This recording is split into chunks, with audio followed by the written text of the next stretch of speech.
NEET UG ಪ್ರಶ್ನೆ ಪತ್ರಿಕೆ ಸೋರಿಕೆ ಖಂಡಿಸಿ ದೇಶದಾದ್ಯಂತ ಪ್ರತಿಭಟನೆಗಳು ಮುಂದುವರಿಯುತ್ತಿರುವ ನಡುವೆಯೇ ಪರೀಕ್ಷಾ ಅಕ್ರಮಗಳಿಗೆ ಕಡಿವಾಣ ಹಾಕಲು ಕೇಂದ್ರ ಸರ್ಕಾರ ಕಠಿಣಾತಿ ಕಠಿಣ ಕಾನೂನು ತರಲು ಸಜ್ಜಾಗಿದೆ.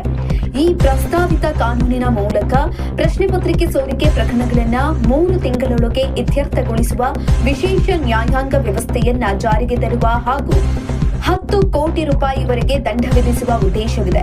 ಇದರ ಮೂಲಕ ತ್ವರಿತ ನ್ಯಾಯ ಒದಗಿಸಿ ದೇಶದ ಪರೀಕ್ಷಾ ವ್ಯವಸ್ಥೆಯ ವಿಶ್ವಾಸಾರ್ಹತೆಯನ್ನ ಮತ್ತಷ್ಟು ಬಲಪಡಿಸುವ ಗುರಿಯನ್ನ ಕೇಂದ್ರ ಸರ್ಕಾರ ಹೊಂದಿದೆ ಅಂತ ತಿಳಿಸಲಾಗಿದೆ. ಉನ್ನತ ಮೂಲಗಳ ಪ್ರಕಾರ ಪ್ರಶ್ನೆ ಪತ್ರಿಕೆ ಸೋರಿಕೆ ಪ್ರಕರಣಗಳ ವಿಚಾರಣೆಗಾಗಿ ವಿಶೇಷ ಫಾಸ್ಟ್ ಟ್ರ್ಯಾಕ್ ಕೋರ್ಟ್ಗಳನ್ನು ಸ್ಥಾಪಿಸುವ ಪ್ರಸ್ತಾಪವಿದೆ.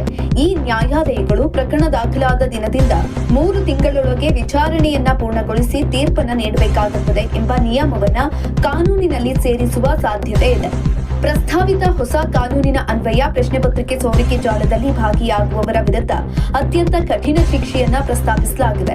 ತಪ್ಪಿತಸ್ಥರೆಂದು ಸಾಬೀತಾದವರಿಗೆ ಗರಿಷ್ಠ 10 ವರ್ಷಗಳವರೆಗೆ ಜೈಲು ಶಿಕ್ಷೆ ವಿಧಿಸುವ ಜೊತೆಗೆ 10 ಕೋಟಿ ರೂಪಾಯಿವರೆಗೆ ದಂಡ ವಿಧಿಸುವ ಅವಕಾಶ ಕಲ್ಪಿಸಲಾಗ್ತಾ ಇದೆ ಅಂತ ಮೂಲಗಳು ತಿಳಿಸಿವೆ.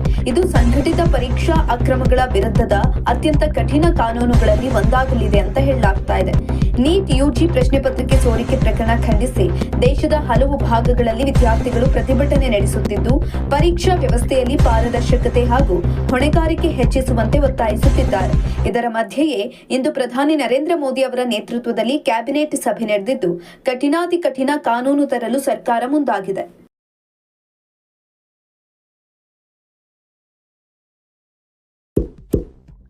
ಇಂತಹ ಇನ್ನಷ್ಟು ವಿಡಿಯೋಗಳಿಗಾಗಿ ಲೈಕ್ ಮಾಡಿ, ಫಾಲೋ ಮಾಡಿ, ಶೇರ್ ಮಾಡಿ.